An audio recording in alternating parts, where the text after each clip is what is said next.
We are almost finished with our message series of Judges. We've been going over it for the last 2 weeks. We're going to finish the book of Judges today, but we're not finishing the series of Judges today. We'll finish that next week. The reason why is while the book of Judges ends today, those are not all of the judges of Israel. Now, if you're looking in your Bible past the book of Judges, the first thing you'll see after that is the book of Ruth. But it's a little tricky because Ruth doesn't actually take place for another couple hundred years after Judges. These books are not laid out in chronological order. So if you're reading in order, you're probably going to get to Ruth and it's like, well, how did they get in exile? What's happening here? There's a lot of stuff that happened in between that. The next book you will want to read after Judges is 1 Samuel. And the reason why is because at the beginning of 1 Samuel, there are 2 more judges that are named. There's a guy named Eli, who was a priest and a judge. And there was a young boy named Samuel, who was a prophet and a judge. So what we're going to do is we're going to finish the book of Judges today, but next week we're going to cover those 2 judges to finish up our Judges series. And then the beginning of August, I'm going to do a very short 1-month series on Samuel, so you understand his life, because he is kind of the hinge between the season of Judges and the first kings of Israel. He's the guy who's right in the middle. He anoints the first king of Israel, and we're going to have just a little mention of his name this morning. His name is Saul. Okay? So that's how we're going to follow this. So next week we'll finish up Judges, but we're going to finish the book today. Now last week what we've been doing up until last week was we've been looking at God calling these specific judges, but the last half of the book is God not calling specific judges as much as he's giving a deep dive into the lives of people in Israel and how they're living as they've turned their back on God. So what happened last week was we saw this guy who was a Levite, and he thought that it would be a good idea, Micah, he thought it would be a good idea to reform a new image of God and worship that. And we talked about the dangers of that. What happens is when you say, okay, this is God, you often highlight the attributes of God that you like and ignore the parts of him you don't like. So what happens is if you recreate an image of God, and this is why God told Israel not to do this, is because if you recreate this image of God, the thing that you're looking at is all of the stuff that you like most about God, and you often tend to ignore the things about God's character that you don't like. And what happens is if you do that over a period of time, the God that you start looking at and serving no longer is the God who is the real God. Because he's so big and has so many parts to his character, you can't just highlight one thing and ignore another. You can't say God is just all loving without understanding the righteous judgment side of God. Right? And if you just focus in on the loving, then you ignore that other side, and you start becoming become changed by that image of God that you're staring at, and you stop doing things like getting serious about sin in your life because you don't want to be judged by the righteous judge. You only focus in on the good things about God and the nice things and the loving things, and you never really take him seriously as a God who hates sin and wants you to take that stuff seriously in your life. So when that happens, when you start reforming God and you start serving a God that doesn't exist, some things in your life start happening that are good indicators to let you know that you've actually done that. Because a lot of us, we like to deceive ourselves, and we don't know that we're even doing that. We don't know that we're reshaping the image of God. We think we're being good Christians by saying, no, I'm just going to stare at this part of God and I'm going to love this part of him, ignoring the other parts of him. Well, when that happens, things in your life start to change. And if you can identify those things in your life that are starting to change, you can track back to why. That was kind of what we started touching on last week. Because what we had last week was we had this guy who reshaped God in his own image. And from then, a Levite came in, and he said, well, I'm just going to kind of turn my back on my calling as a Levite, and I'm going to go find somebody that'll pay me for my job. That's a good indicator that you have started to reshape God in a new image, and you're not serving the actual God. Because you're not doing what he told you to do, you're chasing a paycheck. That's a good indicator. So you're asking yourself, is my life more about pleasing God through obedience or finding the most convenient way to make money? That's a good indicator that you're not serving a real God, right? Then we saw the tribe of Dan. The tribe of Dan made the mistake of saying, we don't want to obey God to come in and take the stuff that he said is our promised land. We want to find a land that's more convenient to take. So instead of them becoming the kind of people who lived on the coast, they moved up into the mountains, and they took over an area of land, and they basically redefined what worship looks like, and they set up new tabernacles and new places of worship, and they redefined what worship looks like. that's an indication that you are not serving and following the true God. That's an indicator that you're redefining what right and wrong is, and you're ignoring what God told you to do. If you're over here redefining what worship looks like, I know God said to do this, but I like doing this better. God commanded me to do this in worship, but I don't like doing that. It makes me feel uncomfortable, so I'm going to do this instead. These things are indicators that there is something deeper going on in your life. So this concept continues as we read through Judges 19. So what we're going to do is we're going to use the story. It's one long story that spans 3 chapters. And we're going to use this story to basically examine our hearts and find indicators where we might be reshaping God into a different image, or maybe even serving a God that doesn't actually exist. We're calling him Jesus, but it's not Jesus. We're calling ourselves Christians and people who obey God, but we're not actually obeying God. How do we know? We look at these indicators. And so essentially the theory we're working from today is if Israel made God into a new image and X happened, X can be whatever these indicators are. If you're looking at your life and you see X, you might also be reshaping God into a new image. You follow? That's what we're going to work from today. Because Judges 19 through 21 gives us more of these indicators, and we're going to use these indicators to check our heart. But, as I've mentioned, this story is very heavy. So, buckle up and just brace yourself, because this is probably one of the most difficult messages I've ever preached in my life. You probably did not even know this story existed because it's not preached or taught on often within the Bible. But without further ado, let's get to it. Go to Judges 19, and we're going to start in verse 1. I'm going to read a little bit of the story, then I'll pause. I'll give some reflection and a summary so you can kind of see what's going on, because you can get a little bit lost in the story here. In those days, when there was no king in Israel, a certain Levite was sojourning or traveling in the remote parts of the hill country of Ephraim. And he took to himself a concubine from Bethlehem to Judah. Now, what is a concubine? A concubine is essentially like a second-hand wife. Her only purpose is for sexual pleasure. There is no commitment. There is no wife covenant that is cut between a husband. This is essentially an approved girlfriend. Got it? This is a Levite. He has no business doing this. Levite is supposed to be the tribe of God who is ministering before the Lord. He should have been in the land where the tabernacle was, which was in Shiloh, but he wasn't. He was out traveling, finding his own way. And his concubine was unfaithful to him, so she cheated on him. And she went away from him to her father's house at Bethlehem in Judah. And she was there for some 4 months. Then her husband arose and went after her to speak kindly to her and to bring her back. So, okay, we'll give him a half a point because he was going to speak kindly to her. But the fact that he had this concubine to begin with, and the fact that he waited 4 months to go get her back, it's clear that he does not really care about this person as a woman. He cares about this person as property, and it's time for him to get his property back. He had with him a servant, so he had a young boy with him, and a couple of donkeys, and she brought him into her father's house. So the guy got to her father's house, and she welcomed him in. And when the girl's father saw him, he came with joy to meet him. Now, the reason why he came with joy to meet him is because in this culture, she, because of what she did, regardless of who she was, what she did would bring shame on the family. And so what the father wants to do is he wants to kind of calm the Levite's nerves and make him know, hey, I just want to kind of see where you're at. Are you interested in like pursuing? Because she could be put to death for what she's done. I just kind of want to see where you're at. So he comes with immense joy, and he's really hospitable to this Levite.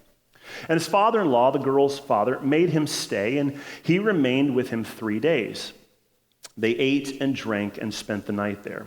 And on the 4th day they arose early in the morning, and he prepared to go. But the girl's father said to him, his son-in-law, strengthen your heart with a morsel of bread, and after that, then you can go. So the two of them sat and ate and drank together. And the girl's father said to the man, be pleased to spend the night and let your heart be merry. And the man rose up, and his father-in-law pressed on him till he spent the night there again. So he's been there for 4 days, 4 nights. On the 5th day, he arose early in the morning to depart. And the girl's father said, strengthen your heart and wait until the day declines. So they ate both of them. And when the man and his concubine and the servant rose up to depart, his father-in-law said to the girl's father, said to him, "Behold, now the day has waned towards evening. Please just spend the night again. Behold, the day draws to its close. Lodge here and let your heart be merry, and tomorrow you shall rise and go early in the morning for your journey." But the man would not spend the night, so he rose up and departed and arrived opposite of Jebus, which is Jerusalem. And he had with him a couple of saddled donkeys, and his concubine was with him. So let's break this apart so we understand what's going. A priest owned a concubine, and she cheated on him. He went to go get her from the father's house, and when he showed up, he stayed there for 5 days, and the father continued to ask him to stay, and eventually he just said, "Enough is enough." Now, when I said at the beginning of this that the way these people are living and the choices that they are making give us indicators of things that they have already decided in their heart about God, when I said that, we have now come to the first example of this. The way this guy, the way this father views his daughter, and the way this Levite views his concubine says a lot to us about the way that this culture views people. And once we start understanding how this culture viewed people, we have to ask ourselves, where did that come from? Where it didn't come from God. He didn't hand down to them, here's how you're supposed to view women within your culture. God gave a very strict set of rules of how we're supposed to, or how they were supposed to view women within the culture. But these guys have a different set of standards, and it came from the culture around them. See, nowhere in the Bible does God establish, hey, you need to have a concubine and multiple wives. When God established Adam and Eve at the beginning of the foundation of the world, he made it pretty clear, this is what marriage looks like, between one man and one woman.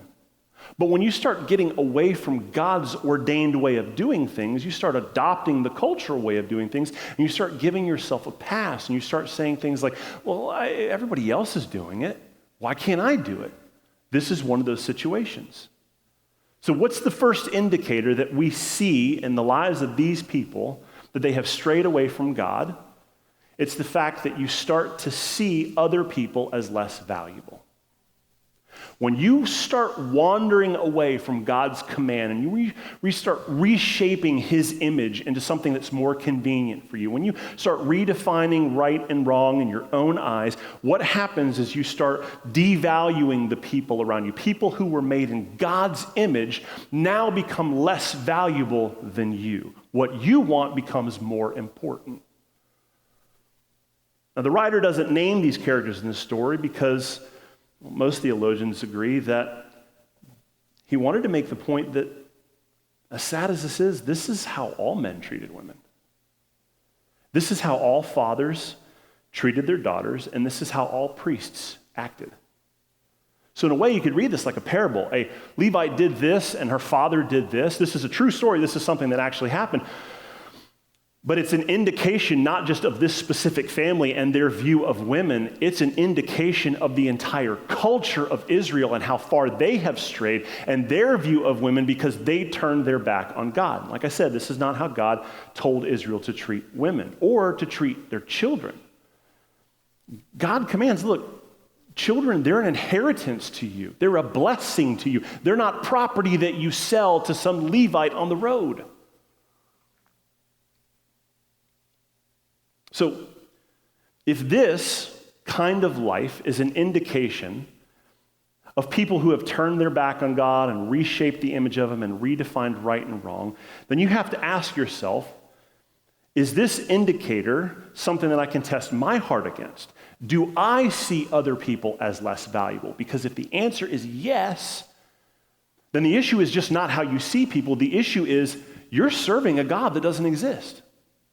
The God that we serve is very clear on how we're supposed to see other people that were made in God's image. We are all image bearers. We are supposed to have a certain dignity for people when we see them. But if we see in our lives, like these Hebrew people, that we're treating others as less valuable or as not as important as us, or not as important in their time or the way that we view them, or how much attention we give to their needs and their hurts, then that is an indicator that the God that we serve is not informing our heart and the way we live, and there is something far more broken than just the fact that you don't value other humans around you. So pretend for a moment, you're at a doctor's office, and it's time to diagnose your own heart, because all of us like to lie about our own heart. And we're sitting in here, we're all saying, that's not me, but I can think of 3 people that it is. But as we said last week, that's not the point of this. The Holy Spirit is using the scriptures to identify in your heart, hey, not who out there is like this, are you like this? So if I'm the doctor and I'm standing there with a clipboard, I'm going to ask you a series of questions, and based off of your questions, you should start getting an indicator if this is true in your life, and if you have a bigger issue about the God that you serve, because you may have reformed him into an image that doesn't exist, and you're calling yourself a Christian and following a Jesus that's not actually Jesus. So let me ask you this. Do you have a cultural view of women, or do you have a biblical view of women? And I don't just mean the women who are the closest to you, because there are roles in our lives of women. We have sisters, we have mothers, but I'm talking about people who are not just related to you. I'm talking about your view of women as a whole, because there is a view culturally that is projected for women that they are an object of desire. And essentially they are a tool or a possession or a piece of property that can be done with however you see fit. This is furthered in pornography. This is furthered in prostitution culture. This is furthered in sex trafficking. This kind of culture is a thing that still happens today in our world, and it's on every commercial. It's in every movie. Once you start understanding the concept of the talk, the birds and the bees, you realize that it's everywhere. It's everywhere. It's in every innuendo. It's in every text. It's in every subtext that you see on advertisements. It's everywhere. And do you know where that comes from? It comes from a cultural worldview that women somehow serve a purpose while men have value. That's where it comes from. So the question you have to ask yourself is, do I have a biblical worldview of women as image bearers of God, as those who were created in God's image, or do I view them, like the world does, as something that is supposed to be possessed or owned or is used for my personal desires? Another question might be, do you see women as mothers, and sisters, and family within the church of God, or do you see women as objects of sexual desire? If so, if you do, then you have a real issue, not just with how you see women, you have a real issue with how you see God. Because God is supposed to be forming how you see things, and if you're not seeing things right, then there's an issue with your view of God. That's the big issue. Do you see women as image bearers of God, or do you see them as property to control? Now, the story continues in verse 11. Let me give you a little abbreviation here because the details get a little bit foggy. But what happens is the Levite and the servant and the concubine leave the father's house, and they head to a town that they feel comfortable to sleep at during the night.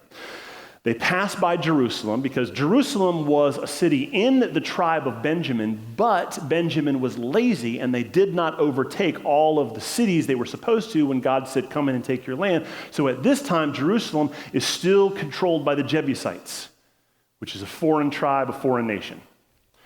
So as they're traveling, someone brings up the idea, hey, why don't we stay here? And the Levite's like, nah. It's a bunch of enemies of Israel. We shouldn't stay there. That's not a good deal. Let's keep going to another city that is owned and controlled by Israel. How about we stop in Gibeah? Gibeah is still a town in the region of Benjamin, but it was thought of as being more secure because it's full of a bunch of Hebrews. It's all Jewish people there. So they traveled to Gibeah, which is in Benjamin, and they planned to spend the night in the city square. But as the sun is starting to set and they're hanging out in the city square, things don't look right to them. This looks like a really rough part of town. Well, an old man comes up to them who was not a Benjamite, he was an Ephraimite, but he was living in the town, and he came up to him and said, hey, listen, you're welcome to spend the night in my house, but whatever you do, do not spend the night in this open square. So they say, okay. So the Levite and the concubine and his servant, they go to the old man's house, and they sit down for dinner and start having a good time. This is where we're going to pick up verse 22. As they were making their hearts merry, behold, the men of the city, worthless fellows, surrounded the house, beating on the door. And they said to the old man, the master of the house, bring out the man who came into your house, that we may know him. They wanted to rape the Levite man. And the man, the master of the house, went out to them and said, no, my brothers, please do not act so wickedly. Since this man has come into my house, do not do this vile thing. Behold, here are my virgin daughter and his concubine.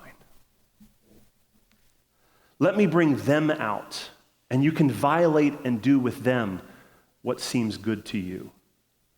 But against this man, don't do this outrageous thing. But the men would not listen to him. So the man, the Levite, grabbed his concubine and shoved her out the door to the men. And they knew her, or they raped her, and abused her all night until the morning. And as the dawn began to break, they let her go. And as morning appeared, the woman came and fell down at the door of the man's house where her master was until it was light. And her master rose up in the morning and went and opened the doors of the house, went to go on his way, and behold, his concubine was laying at the door of the house with her hands on the threshold. And he said to her, get up, let us be going. But there was no answer. Then he put her on the donkey, and the man rose up and went away to his house. And when he entered his house, he took a knife, and taking a hold of his concubine, he divided her, limb by limb, into 12 pieces, and sent her throughout all of the territory of Israel. And everyone that saw it said, such a thing has never happened or been seen from the day that the people of Israel came up out of the land of Egypt until this day. Please consider it, and let's take counsel.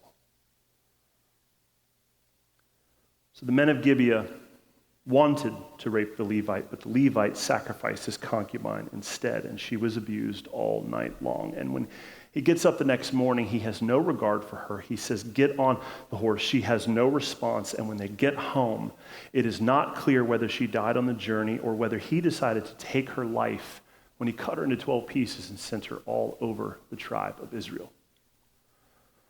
Why did he do that? It's because the people of Israel at the time had become so disillusioned with sin that this guy had to shock the people into action. It was not enough for him to say, my concubine was raped and abused by these men of Gibeah, because he knew if he gave that announcement, nobody in Israel would have cared.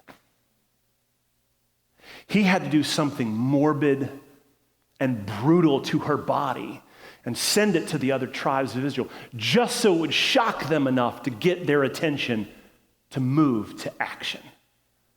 This is how far the people had gone. Not just the fact that I'm seeing people as property, but I'm actually seeing them as people who I will sacrifice to save myself. And that is the second indicator of these people's lives for what happens when you start turning your back on God. When you turn your back on God, when you redefine right and wrong, one of the indicators that that has happened is you start to sacrifice other people to save yourself. And what's horrible about this story is that this Levite actually sacrificed his concubine to save himself twice. Once when he pushed the concubine outside and sacrificed her to the men of Gibeah, but also he sacrificed her again when he got home and mutilated her body and sent it all over the tribes of Israel. He did this twice to save himself. He did it once to save himself from being abused by the men, and he did it again, he sacrificed her again, so that he could save his own dignity on getting revenge on these people. He did not care about this girl. He only cared about his property, and he wanted revenge. And he did not care what it cost him to get this revenge. He was willing to sacrifice her as many times as he wanted, because this girl wasn't somebody who was created in the image of God. It was just a piece of property. See, God went to great lengths to teach Israel how to care for other people. He set up things like cities of refuge so that when they came into the promised land, if somebody was accused of murder, or if somebody murdered somebody by accident, they had a city to run to until the trial came about, so that the people who wanted justice wouldn't take their lives before they had an opportunity to share their side of the story.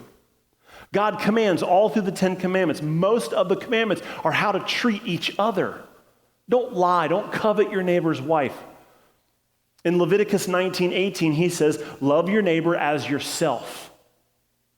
Love the people around you. Love your family as much as you love your own self. That's how we're supposed to care for other people. But as soon as we start down this road of redefining right and wrong and saying, I don't like that image of God because it asks a lot of me. I don't like this wrestling in my soul where I don't get my way. I don't like hearing God tell me no when I pray. So I'm going to reform him and really just focus in on the side of God that I like. And I'm only going to look at the stuff about God that I like. And I'm going to pray prayers that I know he's going to answer. And if he says no, I just won't even consult him. And eventually, your image of God is no longer God. And you can tell yourself all day long, I'm a Christian, I'm following God, but if the Jesus you're serving is not the Jesus of the Bible, then it's not Jesus.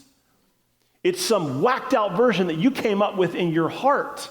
And it's not going to be enough to forgive you of your sins and let you into heaven, which is the reason why Jesus stands at the gate at the end of time and will say to some people, depart from me, you worker of iniquity. I never knew you. And they'll say, but didn't we do all these amazing things in your name? And he'll say, I don't know you.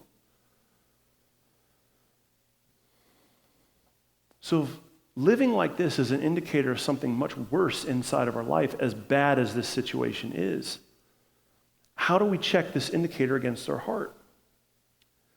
How do we really know if we've reshaped God into an image that doesn't exist? Well, we ask ourselves, are we sacrificing other people to save ourselves? So again, as a physician, I'm coming to you. I'm going to ask you some diagnosing questions, and let's see what your answers to these are. When things go wrong in your life, is your first instinct to blame someone else? When things do not go like you wanted them to go, where things don't work out, is your first instinct to blame someone else? Is your first instinct to blame your spouse? Is your first instinct to blame your kids? Is your first instinct to blame someone at work? Do you make a lot of excuses when it's time for accountability?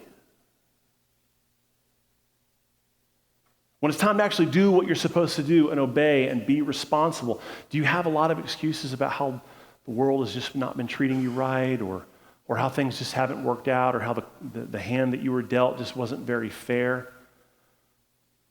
Do you have a lot of excuses when it's time for accountability? And do you feel relief, or do you feel sorrow when your sin is found out? When whatever you've done is put on display and you're finally found out, what's your emotional response? Or when it's not found out, when it's hid, when that big thing that you thought everyone was going to know about, but nobody knew, do you feel sorrow because you're still guilty before God even though no one knows it? Or do you feel relief? If you feel relief that your sin was not found out, if you're making a lot of excuses when it's time for accountability, if your first instinct is to blame someone else when things go wrong, then you aren't being transformed by the God of the Bible. You're transforming him to fit your life. There is a way that God offers to his people that is full of joy and love and peace. But it comes through walking a line of obedience. It comes as a response to responding to his beauty. He did this amazing thing by sacrificing himself. And our response to that sacrifice is, I want to follow in obedience. And his response to our obedience is, there you go, fruitfulness in your life. As you walk the path of obedience, you're going to experience love and joy, peace and patience and kindness and goodness and gentleness and self-control. These things are not things you can get from the world. There are copies of them in the world, but the true fruit of the Spirit that grows in your life when you walk obedience is like nothing else in this world. There's no comparison to it in the world. You can't buy it. You can't shortcut it. The only way you get it is by maturing through walking the line of obedience. Before we continue with the story, I just need to pause. Because while we can use this story to check our heart about stuff that's on the inside of us, the other thing this story should do is it should deeply disturb you. That's one of the reasons why the writer put it in here. This is just a thing that happened in Israel. It could have been lost in the history of Israel. But it was recorded in here for one specific purpose, and that's so that Israel wouldn't return back to this lifestyle. And we're using that to examine our own heart. But the other thing that as Christians today that it should do when we read this is it should stir us. It should make us weep. Because as far as we've come with technology and advancing in things, this kind of stuff still happens in our world. Women are still purchased and sold like property. Teenage girls are still snatched when no one is looking and is sold into slavery. There are more human slaves today, right now, at this moment, than there has ever been in the history of the world.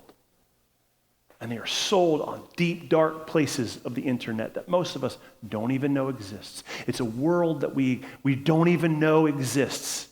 It's a thing that we don't give much thought to. So when we read things in the Word of God that shake us, we should not be like the kind of people who have to have a mutilated body put before us before we are shocked into action and to prayer. We should be the kind of people who are aware of the atrocities of sin and the deep darkness that it can cause. And we are the people who are praying and shining lights and calling out to those who are caught in it. There is a way out, follow me.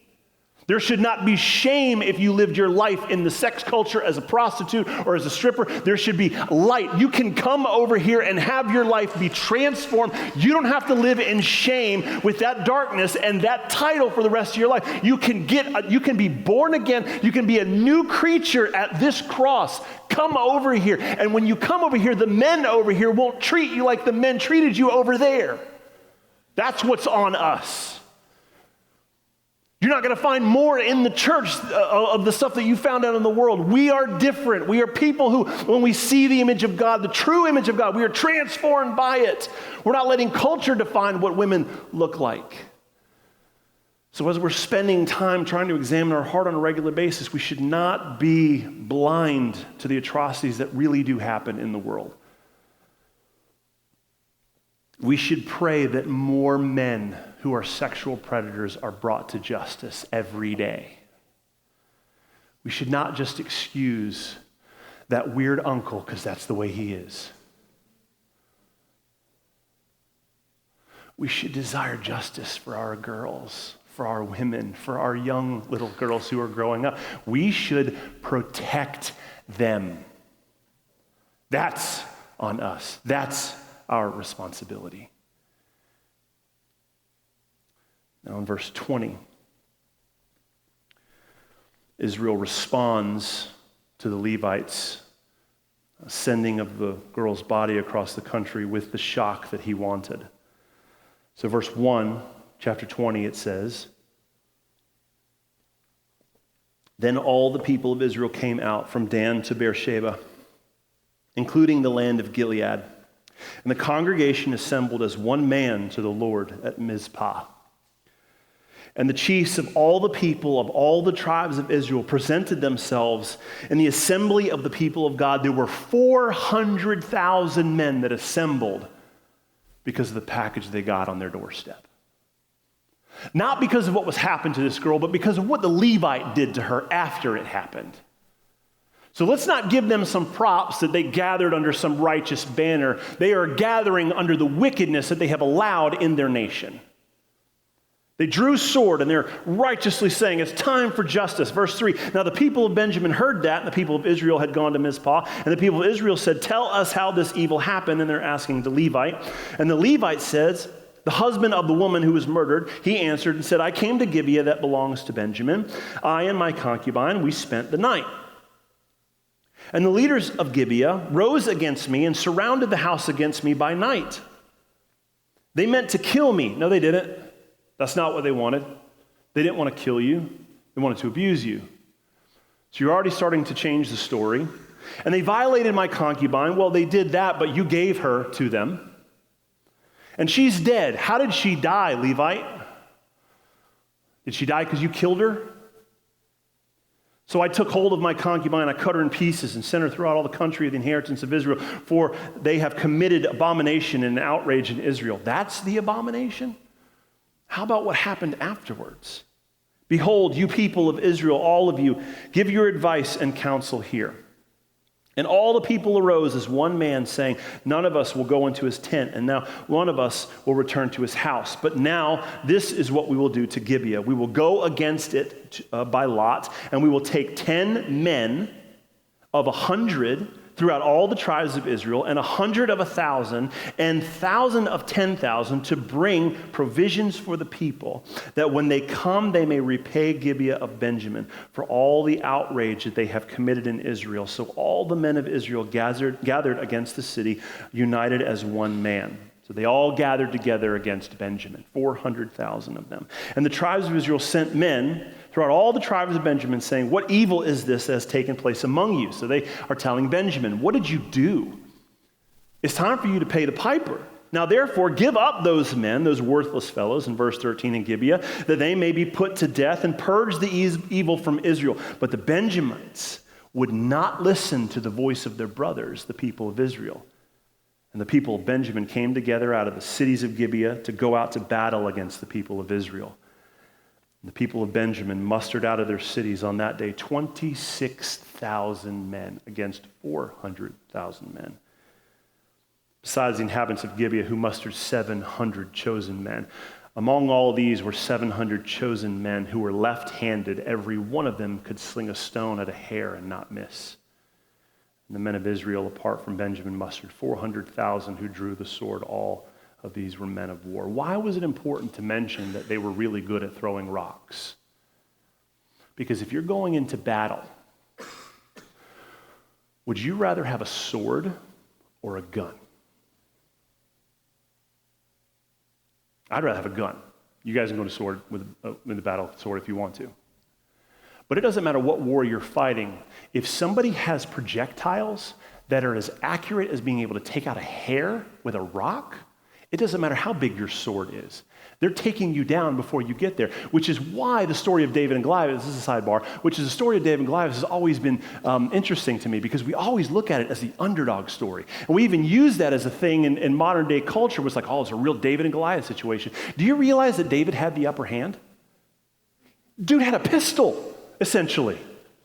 I don't care how big you are. If you can hit that dude between the eyes before he even gets close to you, you have the upper hand. David always had the upper hand.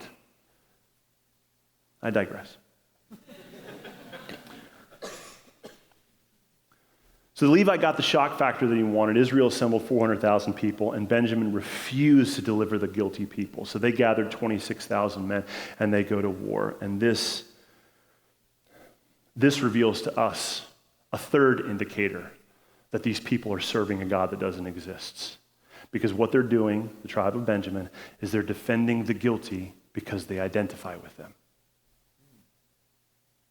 You know that you've turned your back on God and his ways and his definition of right and wrong when you start excusing guilty people because you think you have more in common with them than you do with God. See, Gibeah was a town in Benjamin, but they chose to protect the tribe over their own people.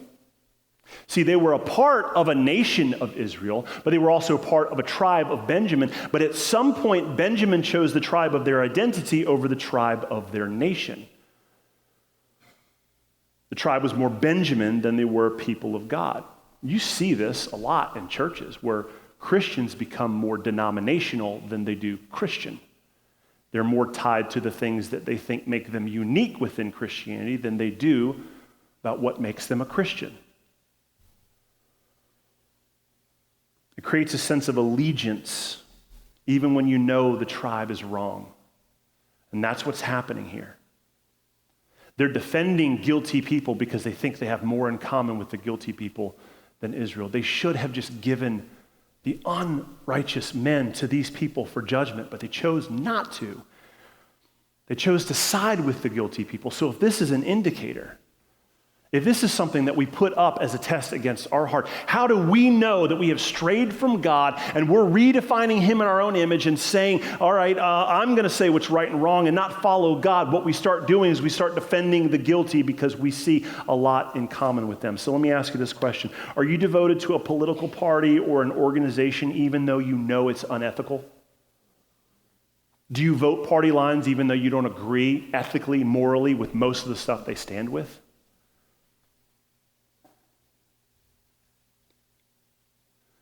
Do you excuse people's sin with phrases like, yeah, but I know their heart? You don't know where they're coming from. I know their heart. Do you use phrases like, I know that this thing is evil, but it's the lesser of two evils? If the answer to any of those questions is yes, then you have reshaped God into a version of him that doesn't exist.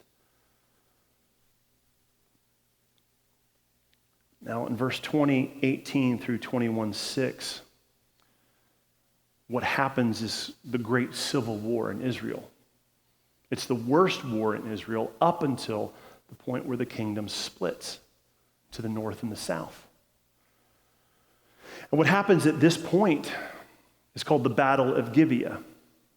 And from 20:18 to 21:6, Benjamin, the first 2 days of the battle, just whips Israel. Benjamin, just a couple thousand dudes, they're taking out this gigantic army. But on the third day, Israel defeated Benjamin. And they didn't just kill the guys. Follow me here. They go into the city and don't just kill the men who are fighting, they kill all of the women and all of the children too. Now, this is not some foreign tribe that God said to Israel, go and exact judgment on them, exterminate them, get rid of them. These are God's people. These are his people. These are their own brothers and sisters. And they don't just kill the ones who are fighting. They kill off their families. They're killing grandmas. They're killing grandpas. They're killing babies. They're killing everybody. And when all of the killing is done, the tribe of Benjamin got down to, wait for it, 600 men. That's all that's left.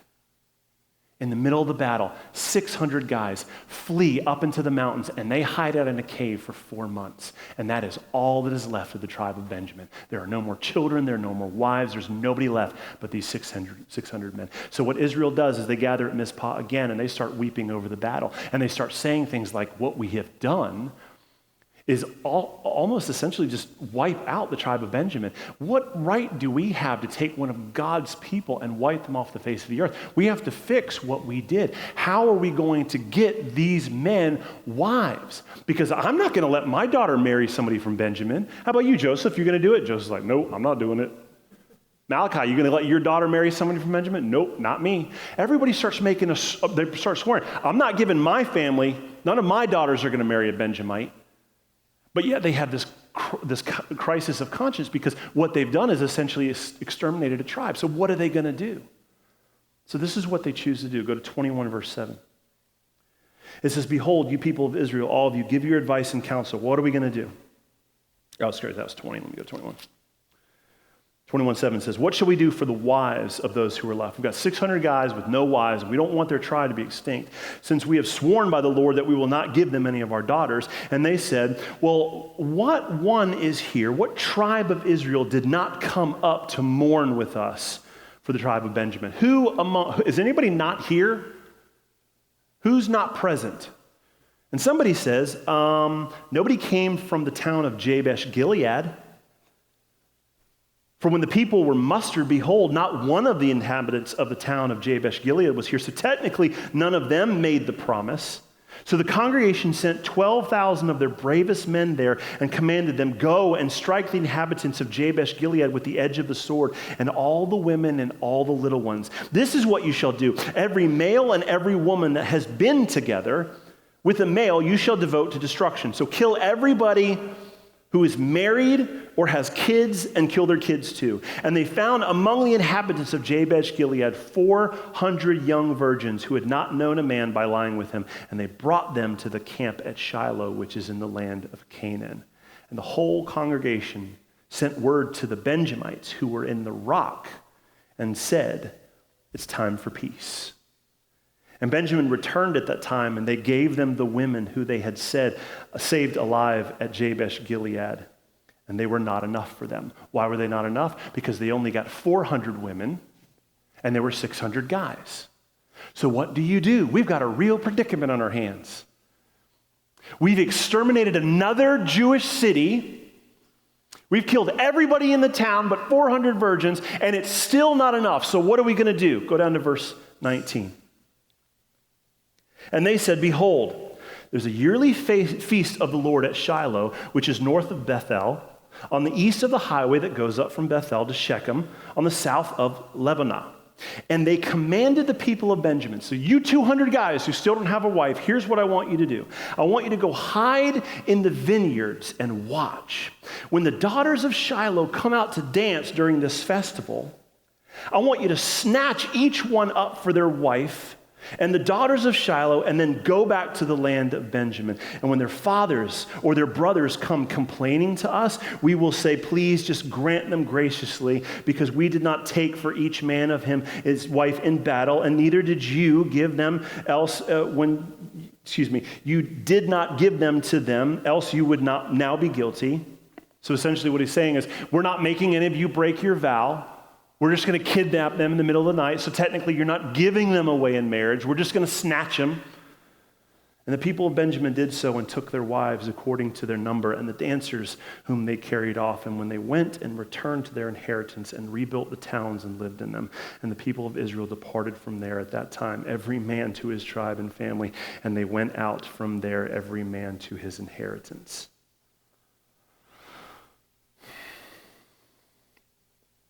So this story started with a Levite and a murdered concubine. And it ended with murdering most of a tribe of Benjamin, murdering most of an entire town of Jabesh-Gilead, and kidnapping 600 women. It started with trying to get justice for one girl, and it ended with robbing the dignity of 600. And when it was all done, they all went home to their lives. There was no revival. There was no moral crisis. No one is shouting out, I can't believe what we've done. There's no repentance. They didn't fix their issue. What they did was they covered their issue of sin with more sin. And that is the final indicator we come to today. How do you know that you have reshaped God in a different image? How do you know that you have redefined right and wrong and that you're serving a God that doesn't exist? You start atoning for your sin by committing more sin. Now, the worst part about this is just a quick little glimpse in history. This becomes the foundation for Israel moving forward. Because of these 600 men who just got 600 wives, they go back to Benjamin and they start rebuilding. And one of those families has a little boy named Saul. And Saul grows up in Benjamin. And when Israel finally decides we want a king, guess where they pull their king from? This family. And guess what Saul's first act is as king? He establishes his town, the castle where he's going to rule from, in Gibeah. None of this sin is ever atoned for. It's only covered by more sin. So if this is an indicator of our lives, how do we know that we have reshaped God and that we're looking at a God that doesn't exist? We start making ourselves feel better about our sin by committing more sin. Let me ask you this question. When you're caught in a lie, do you like to lie more to cover it up, or do you just openly confess your sin? When you have a guilty conscience, do you soothe it with addiction or do you soothe it with prayer? And when you're deciding things in your decision-making process, do you say things like, well, the end justifies the means, or do you say things like, no, character counts? The end justifies the means. It doesn't matter how I get there. It doesn't matter what compromising choices I make in the process. As long as I get there, that's what counts. Or you say, no, it does matter how I get there. It's not just how I get there. Now, this last verse finishes the book of Judges. 21:25 says, in those days, there was no king in Israel. Everybody did what was right in their own eyes. That's the writer saying, why was this so bad? Because there was no king in Israel and everyone decided to do what was right in their own eyes. The book does not end on a positive note. It just simply says this is what happens when people turn their back on God and try to find their own way. So what I want from this book and from this study today is I want these stories to be a constant reminder of what happens when we start to reshape God into a version of him that doesn't exist. Because when you do that, you don't just deceive yourselves. You don't just deceive your family if you're a parent. You don't just deceive your neighbors. What you're doing is you're establishing patterns that will outlive you. Because when you're gone, think about it. Think about all the things that you do right now in your family that you didn't consciously decide to do because it was a good idea. You just did it because you watched your dad do it. Whether it's a smart idea or a dumb idea, you do it because that's what you watched growing up. If you start reshaping God in your own image and you start redefining right and wrong, it's not going to end with you. You are affecting your great-great-grandchildren because those patterns and behaviors for how you choose to live and compromise God's word will continue as the norm for how you're supposed to live when your kids have kids have kids. So your disobedience will outlive you. And that is why we read books like this so that we can examine our heart on a regular basis. Because the worst thing that you could possibly do is lie to yourself about the Jesus that you serve.